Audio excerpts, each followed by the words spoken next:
네, 우리정치연구소와 다준다 연구소 그리고 알고 살자 유튜브 채널이 함께하는 정책 토론회. 자, 오늘은 의대 정원과 공무원 처우라고 하는 우리 사회의 뜨거운 감자죠. 이 문제를 네 분의 전문가분과 함께 다뤄보도록 하겠습니다. 자, 일단 네 분이 다 각자의 입장에서 주로 의대 정원과 관련된 것에 대해서 두 분이 먼저 발표를 하셨고 공무원 처우에 관해서 또 두 분이 발표를 하셨는데요. 먼저 의대 정원이 최근에 이슈였으니까 그거부터 좀 다루고 넘어가겠습니다. 일단은 의사 수 부분에 대해서 일단은 적절하다 아니다 일단 논란이 있었는데 그 의사 수로 넘어가기 전에 일단 의사 처우부터 지금 현재 우리나라 의사들이 그 연봉 높은 직업 순위 이렇게 검색해 보면 대개 이제 10위권 안에 뭐 내과 의사, 외과 의사 뭐 많이 포진해 있거든요. 그 대개 이제 억대 연봉 한 1억 이상의 연봉을 받고 그럼 월급 월 한 1,000만 원 정도의 어떤 수익을 평균적으로 거두는 것으로 뭐 그렇게들 알려져 있습니다 일반적으로.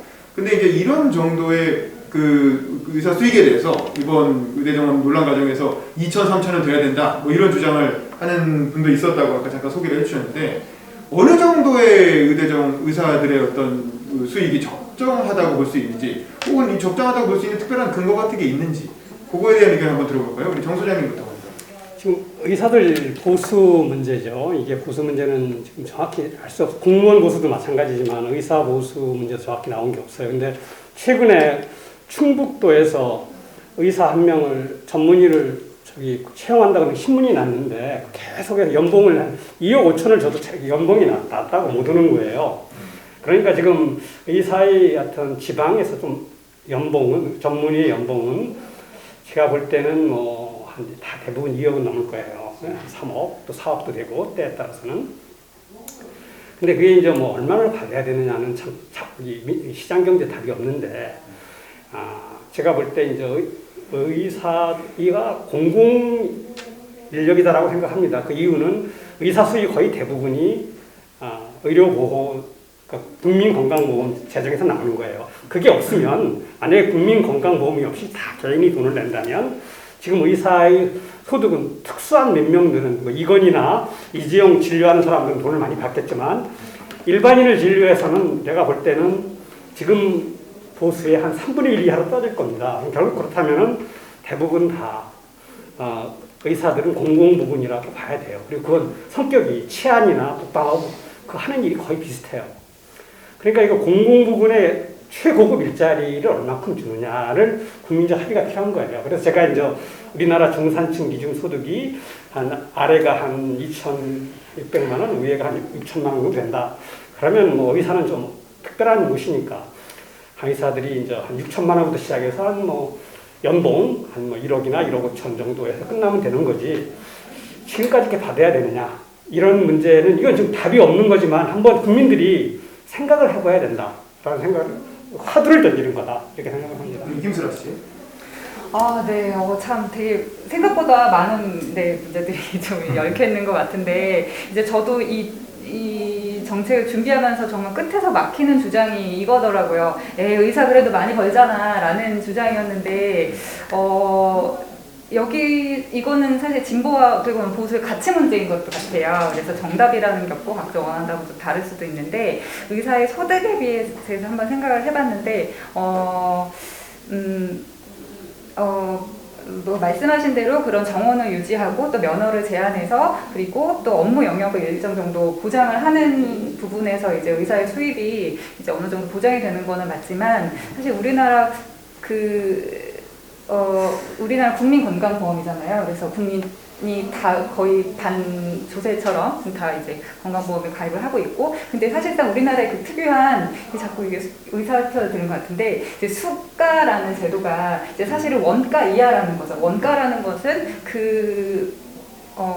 어떤 병원을 유지하기 위한 의료비, 그러니까 인건비, 어떤 시설비, 그 모든 것을 유지하기 위해서 이제 정상적으로 진료를 하면 그 원가 이하이기 때문에 적자가 날 수밖에 없다.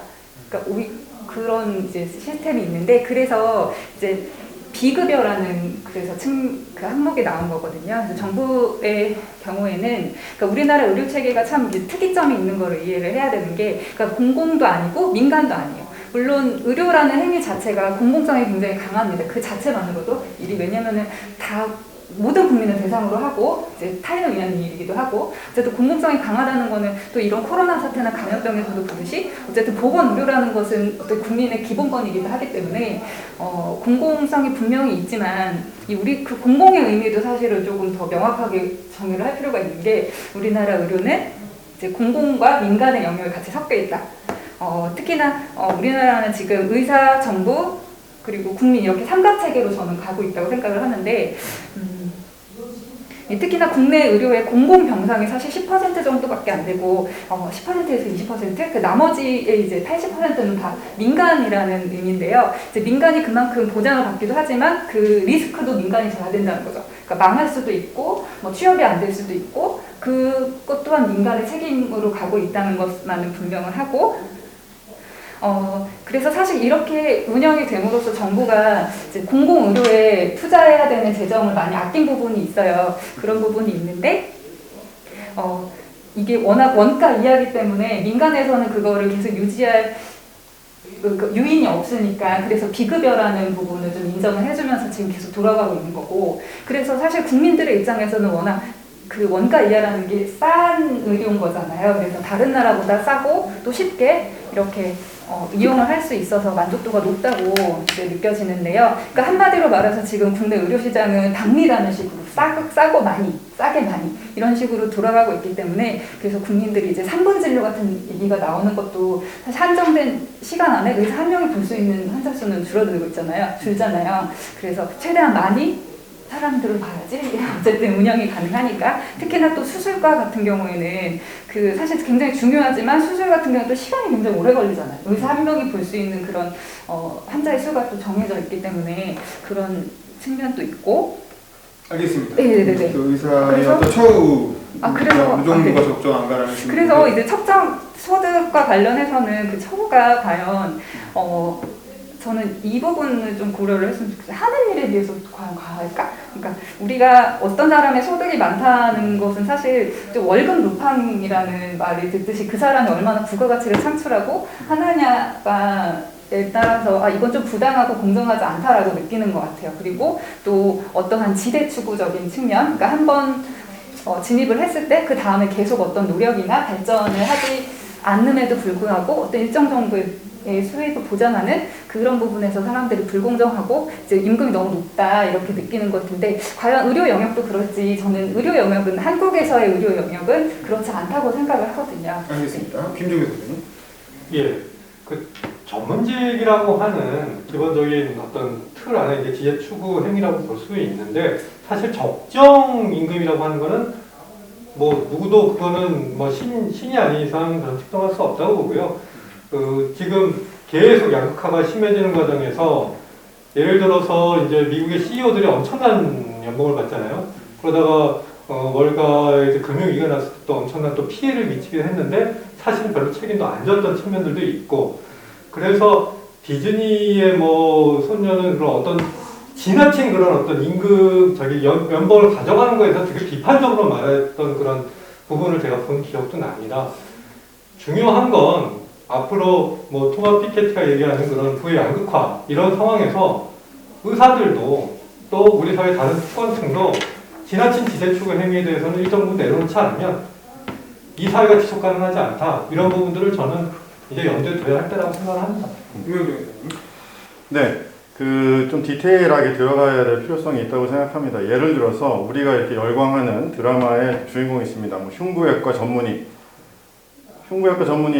아무도 안 가려고 그러고 개고생하고 근데 그냥 똑같은 다른 평범한 일반외과 뭐 이런 데랑 급여 수준 비슷하고 그러면서 흉부외과 전문의가 없다 그러면은 지방의 공공의료기관 세우면 흉부외과 전문의가 일할 수 있는 병원이 생기나요?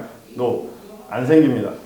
그 정도 그러니까 초고난도의 기술을 가지고 있는 실력 있는 의사는요 그에 걸맞는 처우를 해줘야 된다고 생각합니다. 근데 그러한 형태의 의료 시술을 하는 의사는요, 의사 중에서 제가 봤을 때 3% 이하라고 봅니다. 나머지 의사 선생님들은 그냥 일반 진료를 해요.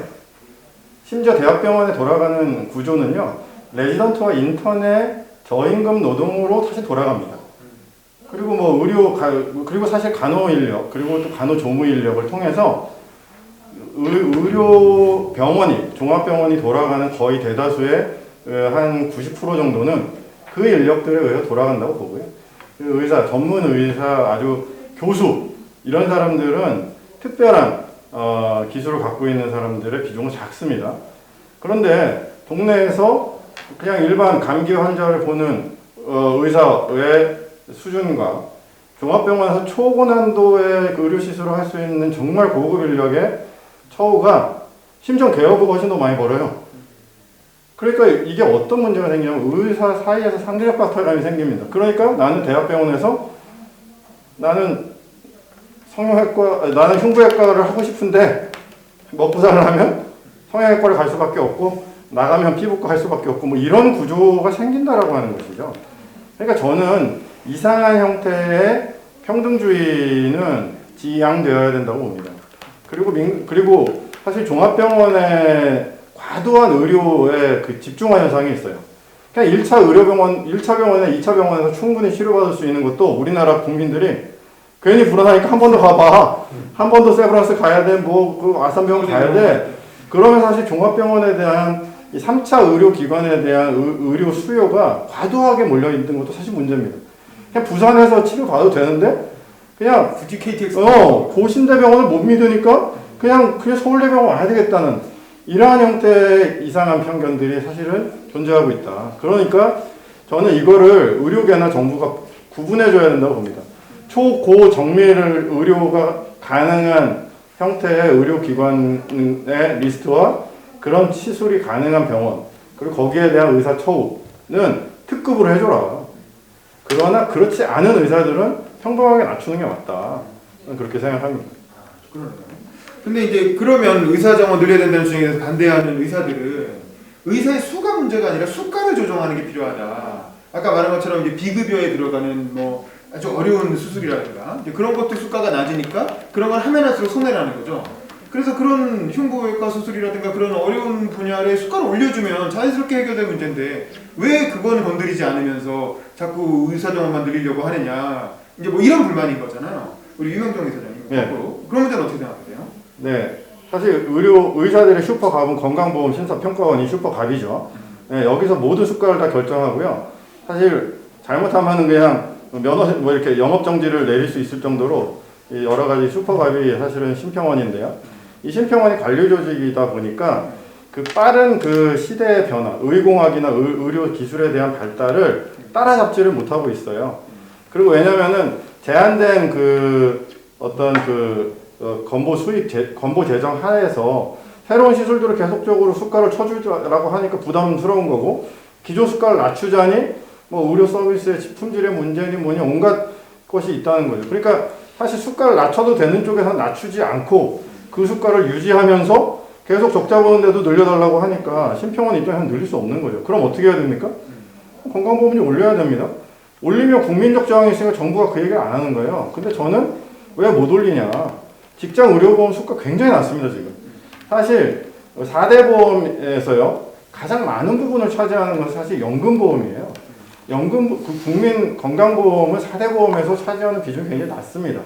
물론 뭐 고용보험이랑 산재보험에 비해서 높지만 그래도 낮은 편이거든요. 그리고 사실 중소기업이나 이런 데서 건강보험료 때문에 4대 보험 부담스러워하는 사업자 거의 없어요. 사실은 4대 보험은 연금보험 때문에 너무 부담스럽습니다. 거의 90%가 연금보험이, 80%가 연금보험이거든요. 그러니까 저는 건강보험, 직장의료보험의 건강보험 수가를 높이고 그러면서 건강보험 재정을 좀 더 확충을 하면서 그렇게 정말 초고난도의 적정 수가를 보장할 수 있는 거는 과감하게 좀 지원해 줘야 된다. 그리고 감기 뭐 이런 것 때문에 왜 여기서 수가를 줘야 됩니까? 그냥 감기 때문에 오는 분들은 수가를 낮춰라. 그래서 1,000원 내고 3,000원 내고 의료 받아라. 이런 식으로 조정하면 제가 봤을 땐 가능할 수 있다라고 보는 것입니다. 그냥 합리적인 답이 나온 것 같아서 넘어가겠습니다. 그리고 아까 그 김슬아 씨가 발표한 내용 중에 그냥 둬도 1년에 1,000명 정도 의사가 은퇴하는데 3,000명 정도가 매년 졸업한다는 거죠. 그럼 산술적으로 1년에 2,000명씩 의사가 늘어나고 있는 거잖아요. 그러니까 그냥 둬도 한 2025년쯤 되면은 OECD 평균에 근접한다. 뭐 이런 주장이 있는데 이거는 정대웅 소장님 이런 주장은 어떻게 생각하세요? 그 얘기가 나온 지가 한 15년, 10년 정도 나와서 앞으로 5년 후에는 OECD 평균이 올라간다. 아직까지 못 왔어요. 아, 그래요? 그리고 이제 거기에 문제가 함정이 뭐 있냐면 네.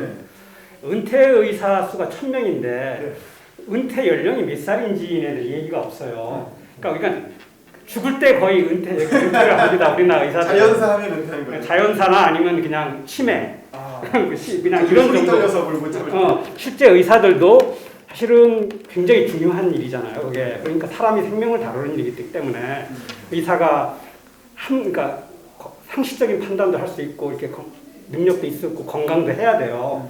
그렇기 때문에 이게 사실은 제가 볼 때는 어려운 일이지만 여기 우리 파일로트들이 그럽니다. 파일로트들이 55세 정도 되면 매년 또 2년 사이 건강 검진을 해갖고 그다음 체력 테스트를 해서 계속 정년 없이 연장을 해줘요. 우리도 의사들도 이제 몇 세가 되면 그런 거 해야 됩니다. 그래서 뭐 인지 능력도 봐야 될 거고 뭐 의사라고 치매 안 걸리나요? 다 걸리는 겁니다. 그다음 의사라고 조금 손 떨리지 않나요? 다 떨립니다. 그래서 그건 다 스스로 판단하는데 그건 좀 문제가 있다. 그래서 사실 의사 은퇴를 확 늦추면 굉장히 많을 겁니다. 그리고 뭐 다 아는 얘기인데 시골의 요양병원 같은 데는 의사가 없으니까 그냥 이름만 걸어놔요. 하시는 일이 없어요.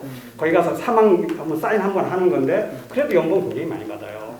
그러니까 사실 그러면 의사를 좀 늘려도 은퇴 의사라는 게 진짜 정상적인 은퇴가 된다면 훨씬 많이 늘어날 겁니다. 그리고 이건 뭐 너무나 당연하게 아는 게 나이가 들으면 병원 더 가거든요. 그럼 뭐 얼마큼 더 가느냐 뭐 그거 뭐 계산해볼 문제가 있겠지만은 그러면은 우리나라는 지금 고령화가 되기 때문에 그리고 의사가 많이 필요한 거 맞고 또 이제 흉부외과 뭐 이렇게 고난도 의사 당연히 습관 높여줘야 됩니다. 그리고 그다음에 이렇게 쉬운 것은 감기 같은 건 이런 건 뭐 습관 낮춰야 되고 또 그냥 최소화해야 되고 그리고 우리나라가 이렇게 의사들이 비용이 안 나온다 뭐 이런 얘기를 많이 하는데 과잉 투자가 많이 돼서 그래요. 유럽의 병원 의원들이 하는 병원 혹시 가보면요 우리나라보다 굉장히 작아요 규모가. 그리고 자기 집에 사시는 분도 굉장히 많아요. 간호사 1명이나 2명 듣고. 네? 왜냐하면 사실 감기 처방하는데 하는 게 없잖아요. 그냥 이렇게 주는 거거든요. 그러면 약국에 사는 거니까. 그런 시스템이라면 조그만 치과나 조그만 내과나 이런 것들은 투자를 우리 이렇게 뭐 멋있게 피부과 이런 것도 투자 안 하고 조그맣게 해서 하면은 그리고 뭐 환자 이렇게 많이 안 보고도 그러니까 진료 시간 더 많이 갖고도 그래서 여기 고비용 투자가 안 되는. 그래서 이제 의료 개혁은 할 게 많습니다. 그리고 우리가 의료보험 제도가 국민건강보험제도가 상당히 좀 잘 되어 있는데 이것도 지금 같은 상태로 유지된다면 미래가 밝지 않아요.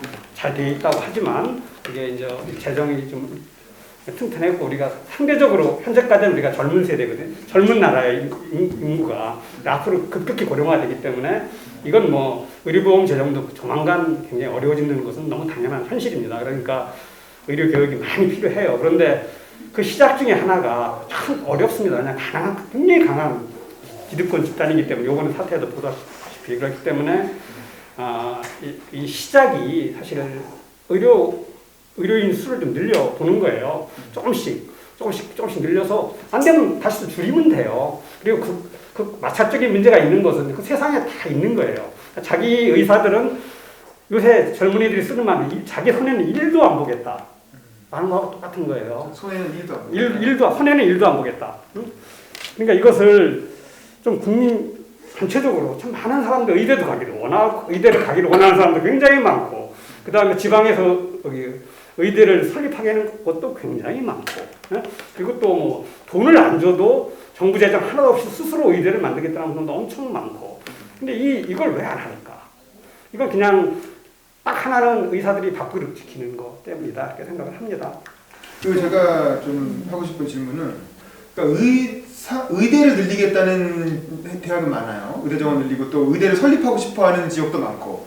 근데 문제는 지방 병원이 늘어나야 사실은 의대가 늘어나는 것도 중요하지만 지역에 좋은 처우를 보장해주는 병원이 많이 생겨야 의사들이 졸업하고 나서 그런데 취업해가지고 평생 직장으로 긴 전망을 가지고 상을 하지 않겠느냐라는 거죠. 근데 지방 병원은 지금 뭐 우리 경남 의료원이었나요? 홍준표 지사가 도지사를 할 때 경남 의료원 적자가 엄청나게 누적돼가지고 폐지해버렸잖아요. 그래서 그것 때문에 뭐 그 노조랑 싸워갖고 뭐 귀족 노조니 어쩌니 해서 난리가 났었는데 사실은 지방 병원이 제대로 갖춰지는 아까 말씀하신 것처럼 굳이 서울까지 오지 않아도 지방에서 그런 고급 의료 서비스가 다 소화 가능한 지방 병원이 더 많이 생겨야 사실은 문제가 근본적으로 풀리지 않을까 이런 생각이 드는데 우리 제주도에서 옛날에 녹지병원이라고 외국인 대상 병원 만들려고 했는데 그것도 결국 엄청난 반발에 부딪혀서 저초해가지고 실패하지 않았습니까? 지방 병원을 오히려 만드는 방법을 찾는 게 답이 아닐까. 근데 왜 그건 이렇게 어려울까? 이몽정 소장님 네. 문제 어떻게 생각하세요? 사실 이국종 교수가 사실은 약간 스타가 됐지 않았습니까? 사실은 저는 우리나라는 KTX로 전국이 다 2시간 반 생활권이기 때문에 사실은 지방에 계신 분들이 초고난도의 중증 질환이나 암이나 심근경색이나 어떤 굉장히 고난도의 의료 시술을 받기 위해서 국내 최고의 실력자한테 시술을 받는 거에 동의합니다. 근데 그 중증 질환은 위급 질환이랑 달라요. 그러니까 암 수술을 한다고 암이 걸렸다고 해서 당장 수술을 받아야 되는 암은 사실 많지는 않고요. 대부분은 이렇게 추이를 봅니다. 추이를.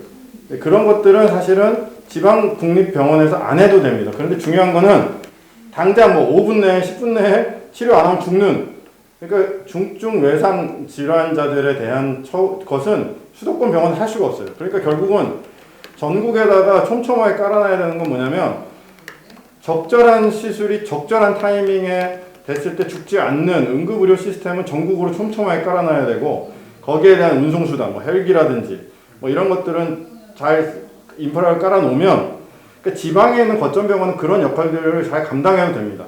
갑자기 문제가 생긴 분들, 갑자기 심근경색이 왔다, 갑자기 뇌졸중을 쓰렸다. 그러면 10분 내로 30분 내로 처방 안 받으면 죽거든요. 서울 못 와요. 그러니까 불가능하니까 그런 거는 공공에서 돈을 많이 지원하고 비용을 많이 추가해서 거기에다 그런 센터를 많이 만들고 초고난도의 협진이 필요한 그러한 것들은 시장 경제에 좀 맡겨라. 가장 최고의 실력자한테 수술받게 해야 된다. 그리고 그런 인력을 양성할 때는 과감하게 투자하고 연봉을 최고로 쳐주고 그렇게 해야 된다고 좀 봅니다. 맞는 말씀이시긴 한데 근데 사실 지역에 그런 센터를 둔다는 게 지금 현재 의사들의 인식이랄까 이런 것 때문에 쉽지는 않죠. 그래서 그렇죠. 저는 이 문제는 우리가 좀 긍정적으로 풀 수밖에 없는데 근본적인 인식 전환은 불가피하다. 특히 인구 변화 문제와 관련해서 대한민국에서 가장 먼저 21도시가 부산이다 이런 얘기도 하는데 향후 10년까지는 큰 인구 변동은 없을 거지만 이후로는 급격하게 인구가 떨어집니다. 우리가 생각할 수 없는 수준으로 엄청나게 급격하게 인구가 떨어지게 되고 지역은 거의 소멸한다라고 해도 과언이 안 정도.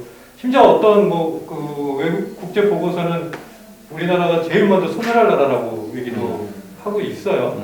이런 상황에서 지금 말씀하신 대로 이제 중증 외상이랄까 이런 분들에 대한 케어가 되고 전반적으로 분산이 이루어지면 지역에 결국은 모든 지역에 균형 있게 발전한다는 것 자체는 불가능해요. 어느 특정 거점들의 육성을 해서 정말로 양질의 어떤 의료진이 거기 상주하고 만들 수 있게끔 하는 몇몇 거점을 지금은 이제 고민해야 될 때가 됐다. 거기다가 인프라도 상당히 깔아서 의사들도 그 안에서 생활하는 게 그렇게 이제 서울에 수도권에 사는 것보다 그렇게 나쁘지 않게 저기 가도 되겠네 라고 하는 그런 느낌을 가질 수 있도록 그런 것들을 좀 이제 전향적으로 고민해야 될 때가 아닌가 저는 이렇게 생각합니다.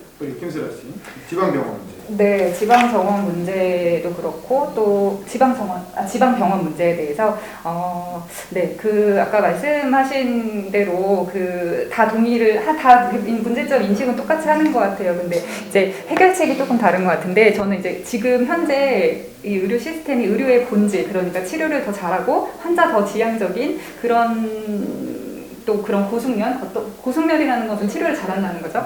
그랬을 때 경쟁력을 가질 수 없는 지금 이제 시스템이기 때문에 왜냐면 그만큼의 서비스 비용을 더 받을 수 없으면 가격이라는 거를 정해놨잖아요. 그래서 시장 경제 체제로 돌아가지 않고 있기 때문에 공급이 증가하면 자연스럽게 배분될 것이다. 이거는 전혀 맞지 않는다고 동의할 수 없고, 그래서 변호사 증가라는 거 그래서 좀 다른 측면이 있고요.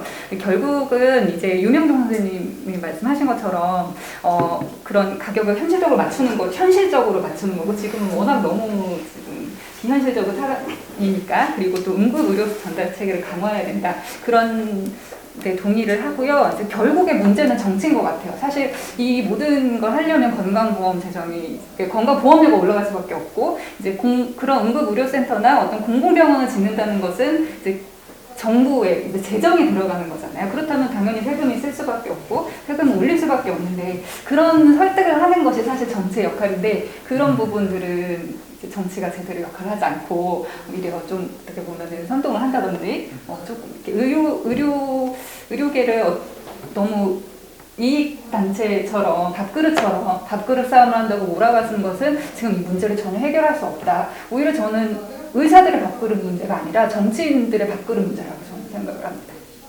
그러니까 지금 지방병원 문제가 참 어렵죠. 그런데 저 여기 사실 지방에 지금 살아요. 촌에 삽니다. 저 면산에 사니까. 그리고 아까 가장 고난도라고 하는 흉부외과 진료를 제가 지역에서 받았어요. 촌에서. 어디가 죽을 거라도 살아. 저희가 죽기로 그러니까 아산 충무병원이라고 종합병원이에요. 종합병원 중에 최근 들어보지도 못했을 거예요. 아산의 충무병원. 제가 아산시 도고면이라는 데 삽니다. 그 얘기를 이제 하는 이유가 뭐냐면 그 병원은 민간병원이에요. 민간병원인데 여기 천안 충무병원이 있고 아산 충무병원이 있고 거리 이렇게 멀지 않죠. 천안하고 아산이 붙어 있으니까. 근데 두 개의 민간병원이 종합병원 수익을 잘 내고 있어요. 그러니까 아까 말한 대로 이명종 대표가 얘기한 대로 딱 암 같은 걸 잘 치료. 물론 의사는 있는데 그 최소화만 해요. 그건 다 중요한다면 서울 갈 거니까. 그러니까 지방에서 꼭 해야 되는 거. 그러니까 흉부외과, 심장, 뇌질환, 척추질환, 지방에 환자 많은 게 낙상이 많아요. 노인도 많고 나무에서 떨어지는 사람도 많고. 그러니까 그런 걸로 특화를 해서 하니까 그리고 또 굉장히 서비스를 잘해줘요. 그리고 의사의 급여도 가능한 많이 주려고 노력을 해요. 그래서 좋은 의사를 모셔오려고 하고 그러다 보니까 이제 경영이 됩니다. 그래서 거기는 계속 경영이 된다는 건 어떻게 하냐면 계속 옆에다 건물을 증축하니까. 그러니까 환자가 여기 부족하니까 시설이 부족하니까. 그러니까 이게 의사도 종합병원도 경영의 마인드가 있다면 저는 현재 그렇게 다 무조건 적나라할 건 아니다. 그리고 경남의료원이 된 것은 그것은 의료 문제가 아니라 공공의 문제입니다. 타성 있는 공공의 문제였기 때문에 망한 거지. 그러니까 제가 아산 충무병원을 보면 제가 만약에 그 병원에서 죽었겠죠. 서울로 오다 보면 죽었을 테니까.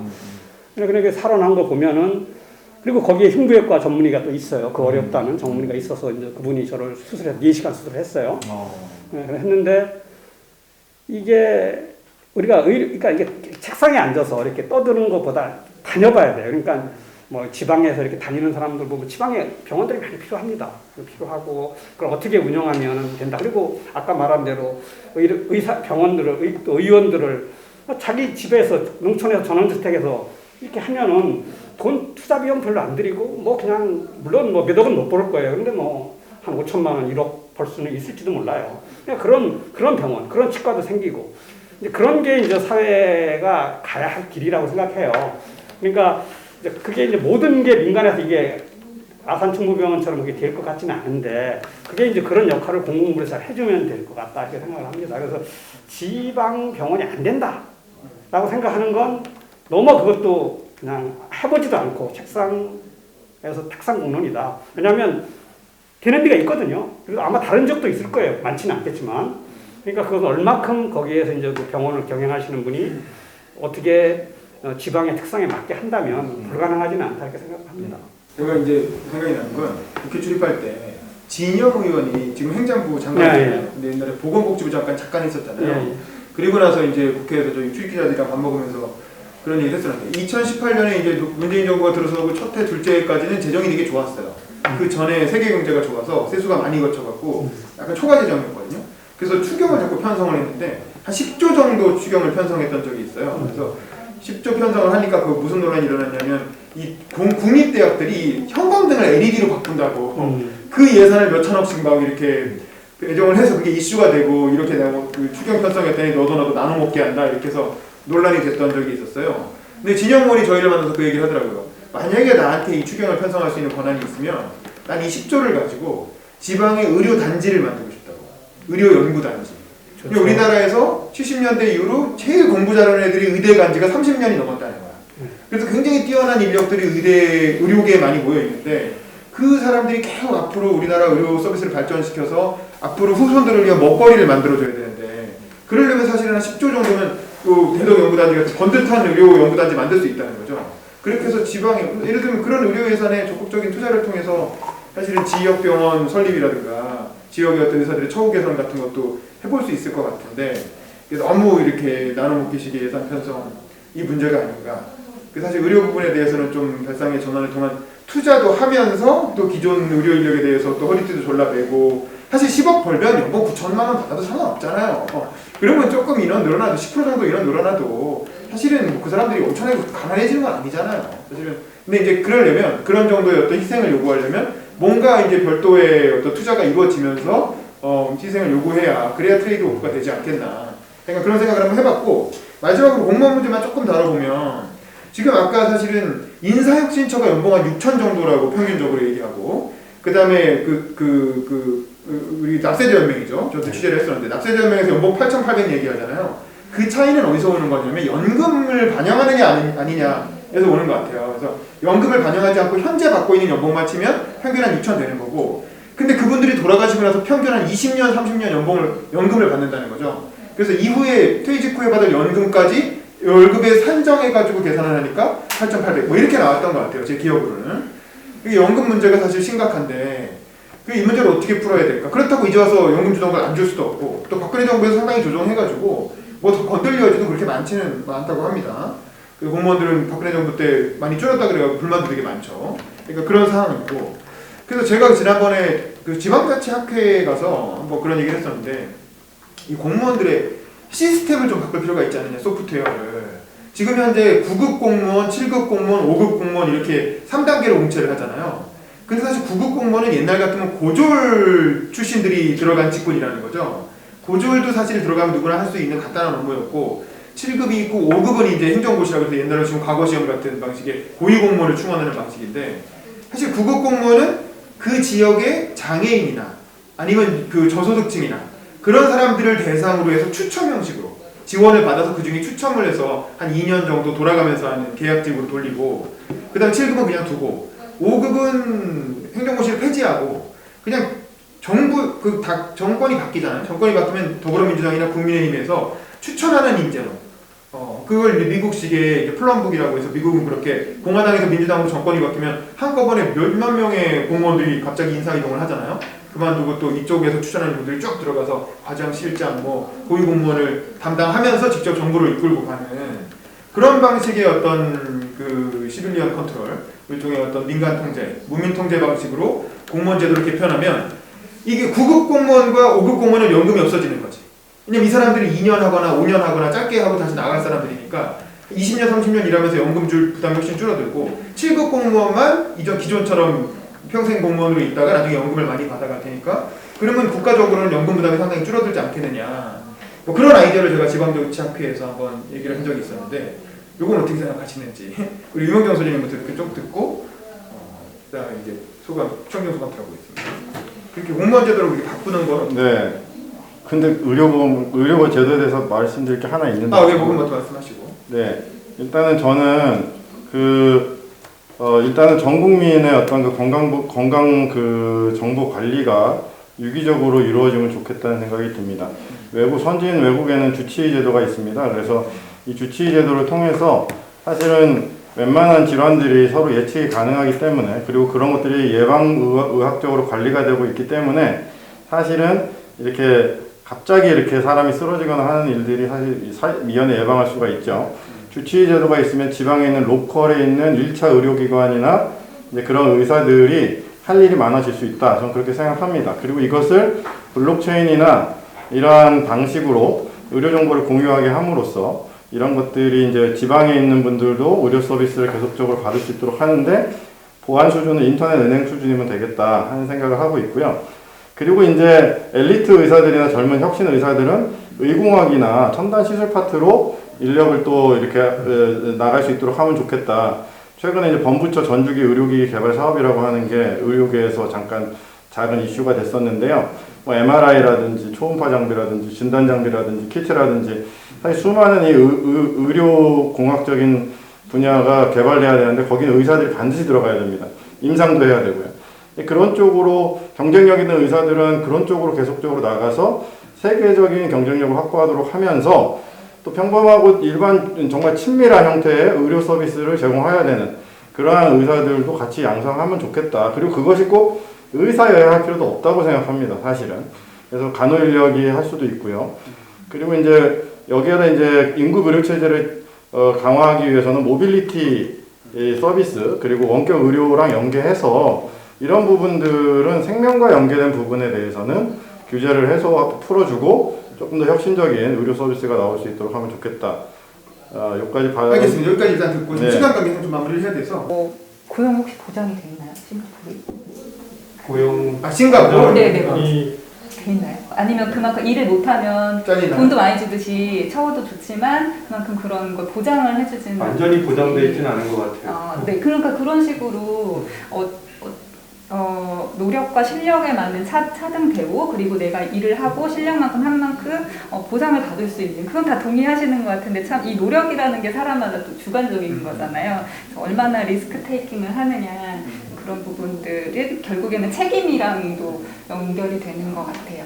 우리 김종민 선생님. 예. 그 공무원 제도를 이제 그 돈을 얼마나 받느냐보다도 저는 아까 그 발표할 때도 말씀드렸지만 공무원이 실제로 그 영능감이라고 해야 되나요?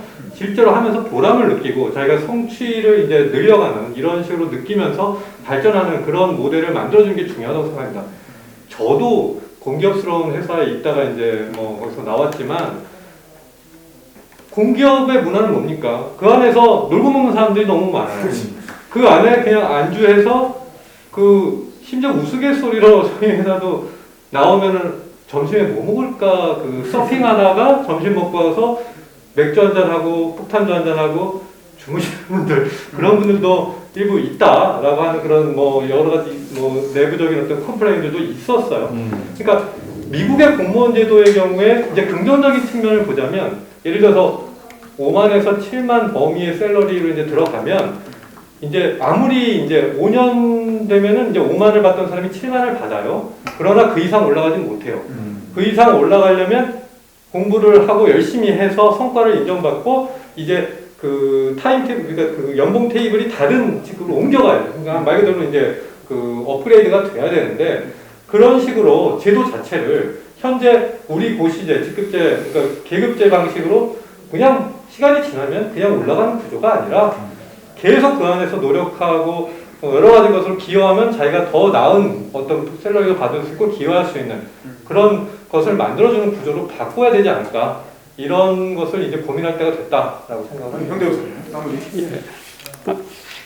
일단은 우리 공무원 제도를 개편을 해야 되는 건 너무 많은데 참 쉽지는 않을 것 같아요. 그리고 지금 우리 윤 기자께서 얘기한 그런 방안 뭐 기본적으로 훌륭한 방안에 거기 어떤 문제가 있냐면 일단 정치인들이 들어가려면 정치인들이 충분히 훈련이 돼 있고 교육을 돼야 되는데 그게 거의 준비가 안 돼 있을 거예요. 그래서 그건 현실적으로 우리나라에서 하기는 아마 구급 공무원 그렇게 해서 한 3분의 1 정도를 구급 공무원 그렇게 채용하는 건 저는 뭐 그렇게 큰 문제가 없을 것 같은데 현재 우리 정치인 민주당이나 국민의당의 어떤 주변에 세력을 볼 때는 참 그런 정치 세력이 그런 노력을 해준다면 그것도 뭐 가능하지 않을까 생각하고 또 그 다음에 이제 싱가포르 공무원 제도를 얘기하는데 싱가포르라는 나라를 잘 이해해야 돼요. 싱가포르는 하나가 큰 나라의 주식회사예요. 그러니까 싱가포르 공무원들은 싱가포르 주식회사의 고위 직원들, 고위 임원들입니다.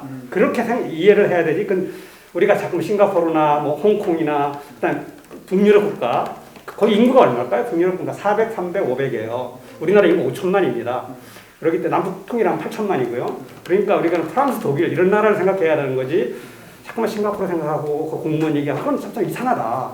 근데 하나 도시 전체가 하나의 주식회사인데 그렇게 생각을 하시고 이 의사정원 문제, 공무원 개혁 문제, 보수 문제 이거 참 아까 처음 제가 말씀드린 굉장히 불편한 진실이거든요. 이 문제를 일단 많은 생각들 이해가 걸려 있고 그래서 다를 거예요. 그래서 한번 이것을 드러내놓고 계속 얘기를 하고 앞으로도 계속 더 얘기를 했으면 좋겠다 이런 생각 같습니다. 유명주 선생님 1분만 더 갔어요. 네. 이렇게. 공무원 수는 줄여야 된다고 생각합니다. 장기적으로 줄여야 되고요. 줄이는 방법은 일반직 채용을 줄이면서 단순직급은 민간으로 과감하게 이양하거나 기술적으로 커버리지 하면 된다고 생각하고요. 그리고 고위직은 저는 정무직으로 대거 충원해야 된다고 봅니다.